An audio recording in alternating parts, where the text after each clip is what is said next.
TGR News, broadcasting from the State of Israel.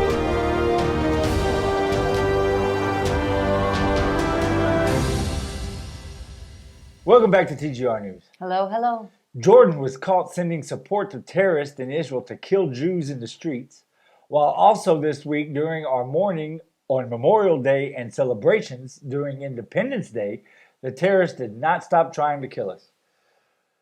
We're going to talk about all this and more, but first, let's say thank you. Thank you guys so much for everything you do.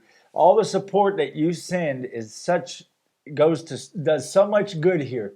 To be able to feed all these people that we're helping and growing slowly because of you guys. And it is amazing. We're growing, I think, is because you guys are sharing these videos with people and bringing in this way, we're bringing in more and more new people.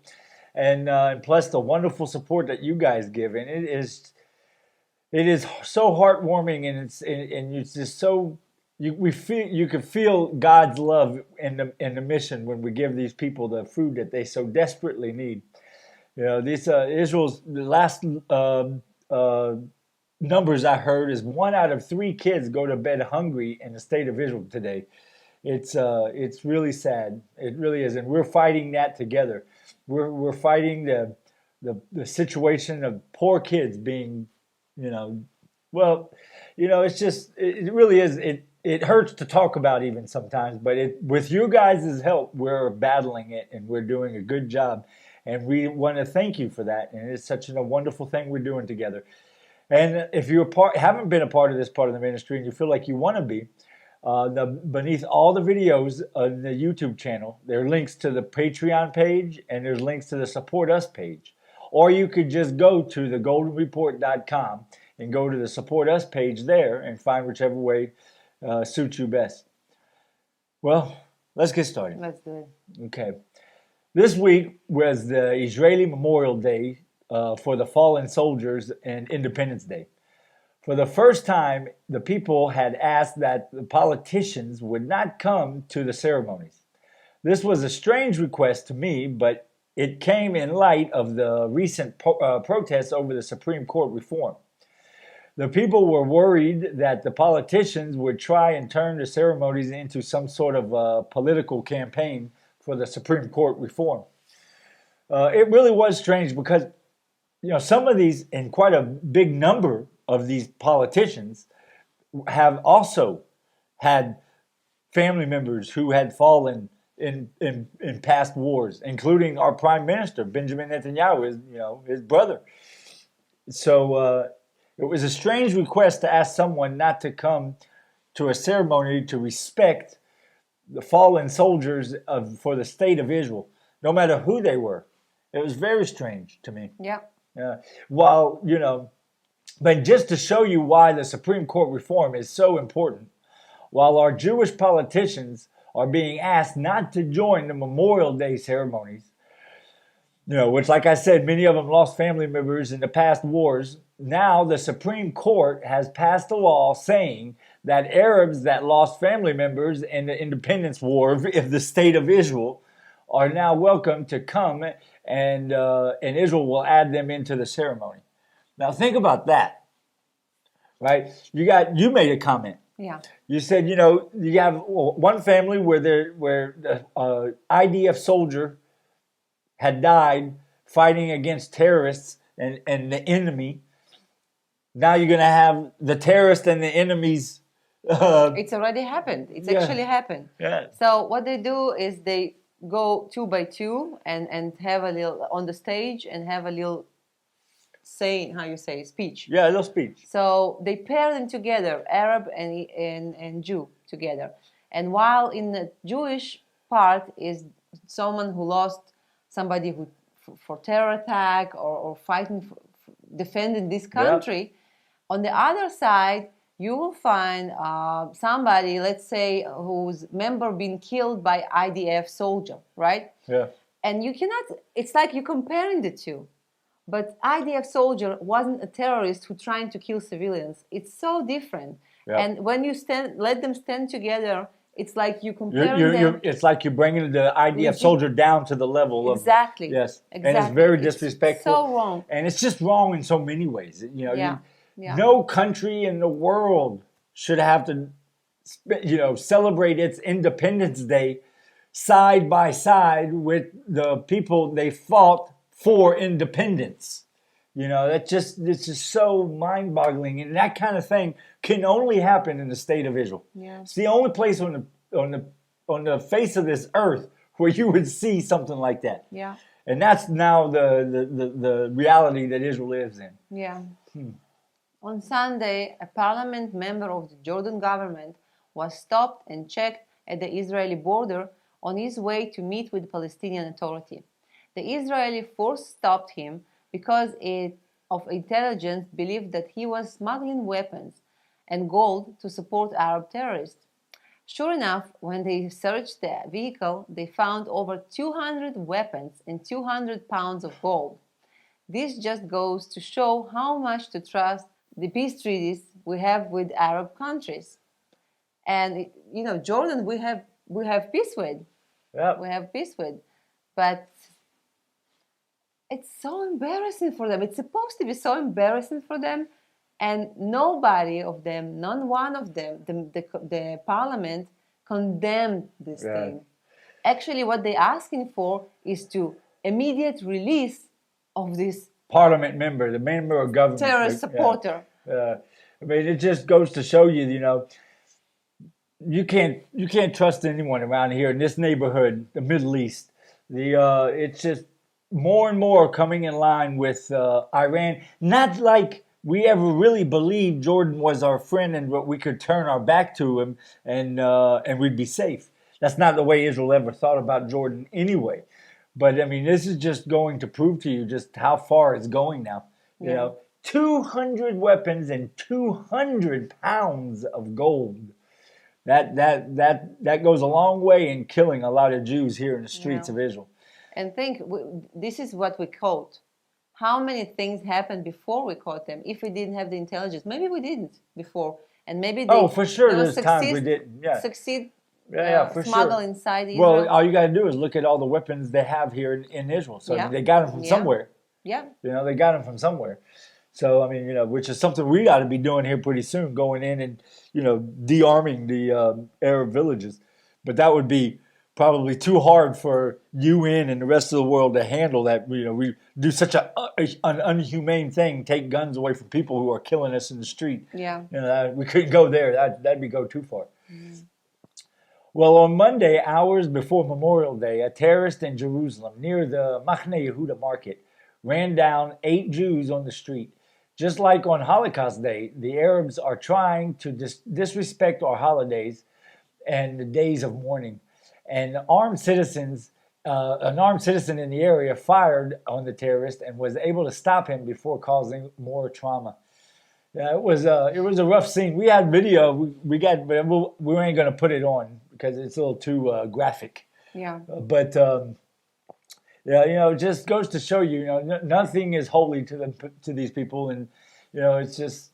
Which now it's not only our Memorial Day now because when he did it, because they're in the celebrations as well. So it was their Memorial Day too, I guess, right? Yeah. That's just ridiculous. Then on Tuesday morning, during Memorial Day, Arabs driving by Jews in the Benjamin area opened fire on innocent bystanders. The Jewish victims were on their way to the Memorial Day ceremony. Some of the Jews were in the area were taking a part of a marathon in remembrance of the fallen in the past Israeli wars. It was just more and more on our days of mourning and celebrations of so that's just what we deal with here now. Yeah, just to show you how close we feel to these attacks. Like Machne Yehuda, what happened in Machne Yehuda, we've been there just a few hours before that. Yeah, before it happened. 3 hours before that terrorist attack. Same street. We were right there 3 hours before. Yeah. That's so right. That's what people feel. They feel unsafe on the streets. And this is what they Yeah. actually succeeded in terrorism. This is exactly the That's purpose of that's the terrorism. purpose of terrorism. Yeah, Yeah, unfortunately, your lone terrorist that goes out and kills people. He doesn't really believe he's winning a war, and now Israel's going to all the Jews are going to be gone, and it's now going to be a Muslim country. That's exactly right. What you're saying. That's what it's all about. Terrorism is to cause terror. yeah. This week was our Independence Day, and this year the atmosphere was not as festival as we are used to in the past. Because of the politics and the split between the left and the right wings, this year we didn't feel the love of country and each other that we usually felt everywhere you go on this wonderful day. The Israeli Independence Day is the only one in the world that it is fulfillment of God's promise to the Jews. This is the largest part of the independence celebration. Amen. That's so true. All countries have an Independence Day. Almost, I think all countries. I don't know, but most countries have an Independence Day celebration, and Israel is the only one that's biblical. It's the fulfillment of God's promise of the Jewish Promised people in land. the Promised Land. Yeah. It's such a, and the Jewish people know it and talk about it. It's not like something you have to figure out. It's in the atmosphere. Exactly. I think even the left wing that we disagree with, many things disagree with, I think they're real patriots and they really cherish and appreciate this fragile thing called the State of Israel. They really I hope so. appreciate. They really appreciate. They think they're doing good for this country. I think. I think most of them do too. At least I want to believe that. I think most of them believe that their thinking is correct, but I think most of the Israelis understand how important this little country is, the Promised Land. How it's important for every Jew that and actually all around the world. And actually, it's also important for every human being in the world.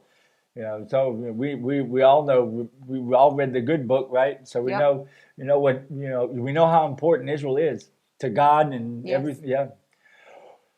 So the Israeli Independence Day really is something special, and this year really we were missing that little something special that we're so used to of it. Just such a wonderful thing. Well, on Thursday, we had another terrorist attack where the Arab terrorist tried to run over soldiers in the Samaria area on the side of the street.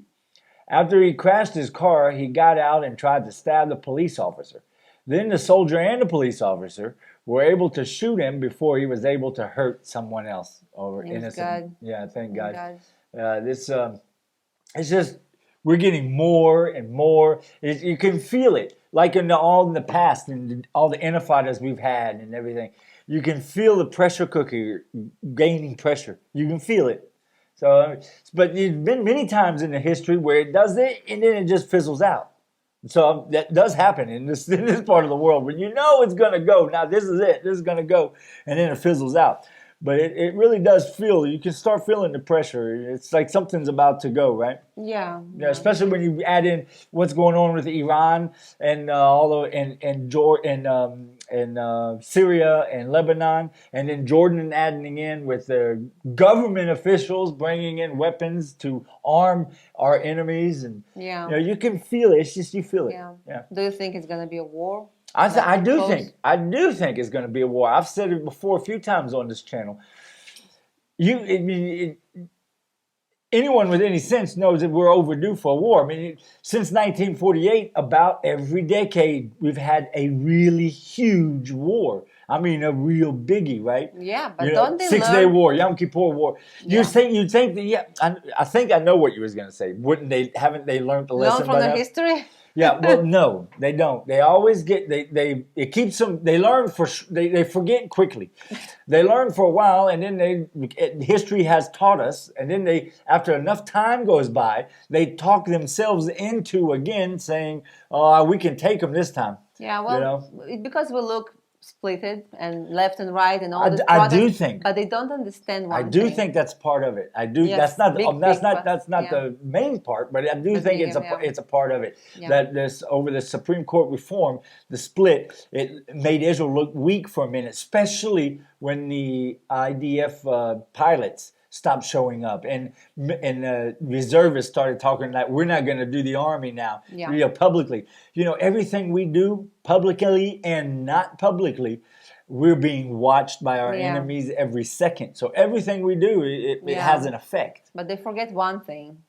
That doesn't matter how split we are, doesn't matter how big fights we have, disagreements. When something big happens, like war or something, we always stick together. And I think that's the only thing that'll bring Israelis back together, like it used to be. Like not too long ago, before this huge split between left and right happened here. Well, on Thursday night, right-wing supporters gathered to protest the cancellation of the Supreme Court reform. These are people who are protesting in favor of the Supreme Court reform, right? Not what we've been having going on for the past 3-4 months. Left-wing news media says 115,000 gathered in front of the Supreme Court in Jerusalem. Now, we saw it. I think it was more than 100. Yeah. I think it was probably closer to 150, 170. I mean, anyway, but they had other people, extreme right-wingers, saying numbers as high as 400,000. I don't think it was 400,000. Somewhere between. Yeah, somewhere in the middle there. Yeah. But they gathered in front of the Supreme Court building in Jerusalem to show their support in hopes that the coalition will continue to push the reform through and not back down to the left-wing opposition. I don't think it's going to happen the way the protesters are wanting it to happen, where the coalition just picks up where they left off and just goes through with the reform. Yeah. I don't think it's going to happen. I do think. I'm pretty sure we will have some sort of reform here. Yeah. And it will be pretty soon, I'm sure of it. But it will be something, it won't be exactly what we wanted, and it won't be exactly what they wanted. It'll be somewhere in the middle. Yeah. I have a feeling that's what will happen. Yeah. But that's okay for now, if you ask me. That's a good way to start. Sometimes you got to take baby steps. Yes. Sometimes, and it's okay. It's okay. Yes. Maybe that was the biggest problem with that the coalition didn't take in consideration. They made a big mess about it. It's going to be a big revolution, and it wasn't. It's just a reform. The coalition had no idea that the leaders of the opposition would be able to make such a spin and make so many people believe lies, as if this reform somehow takes away from democracy. Exactly. Right? That's what the coalition didn't. No one could have thought about that. How you're going to be able to fool half the country? Exactly. Well, two good things happened with this last support of the reform. You're talking about the one Thursday night? The Thursday night, 115,000. Two things, in my opinion, that important and good happened because they went out and did the protest or the support. Yes. The first thing is they show the right wing. Okay, it's always been known that. Okay, the right wing had 64 mandates. It's called 64 seats out of 120. But they've been quite silent, and maybe the left wing felt like, okay, we have a lot of people, but you are not supporting so much. Yeah. So now they see many people really stand out and say what they feel. The second thing is maybe some people will feel what we feel. The right wing, the right wing feel that we did our choice, and we like second-kind citizens. Second-rate citizens. Because we don't get what we voted for. Yeah. And I agree with all that, but I think there's also another grieving good thing that comes out of such large numbers in support of the reform. Because, like we said, they're going to be in negotiations, the left and the right, the opposition and the coalition. It gives the coalition more power in the negotiations to be able to say, listen, we have people, the state of Israel also. So you can't just say you're the only one who have people behind you. It's called backwing, like support. Yeah. So that's another good thing that came out of it. Yeah. Well, you got anything you want to add? No, actually, no. It was sad week because of the Memorial Day. I felt like What Yep. really hard, what was really hard for me to see is the hate people have towards each other Yeah. when they fight. And no right, no left. We have to love each other, and we have to be together. And there are things so much more important than political opinions. And we just have to reach our hands toward each other Love and each other. love each other. And I Absolutely. felt so sad when I saw things on TV happening, especially in this special day, Memorial Day. Yeah. People who been sacrificing their life for this country. Yeah. Well, that's when you don't have anything to say. But it was good. But you're right. You're 100% right. It's a very strong point. Yeah. We should all treat each other with more love and respect, even the people that we don't agree with their opinions. I don't think any of us want to live in a country where we don't have the other side of the coin. Because then you wouldn't be living in a democracy. Because that's how democracy works. I want to live in a country with the other half of the coin. I just want my half always to win. Yeah. But I want the other half there. Yeah. I mean, that's honest. You can't have you can't have everything. So if Yeah. you want a democracy, if you want a good Yeah. healthy country, you got to have the other side. Yeah. It's true. It's sad truth, but it's the truth. This is exactly what I'm saying. I'm doing hasbara. They can, like I'm explaining. Fighting people- anti-Semitism. So many Arabs are against me, like sending comments like, "Look, you're killing each other. You even can't have an agreement in your own country." And this is exactly what I tell them. This is democracy. That's democracy. I know you don't know what it means. I'm sorry. You live in a dictatorship. Yeah. But this is democracy. And Yeah. that's the way it is. That's the way it is. That's the way the cookie crumbles. Yeah. Okay, well, don't forget to join us on thegoldenreport.com. And until next week, Shabbat shalom. God bless.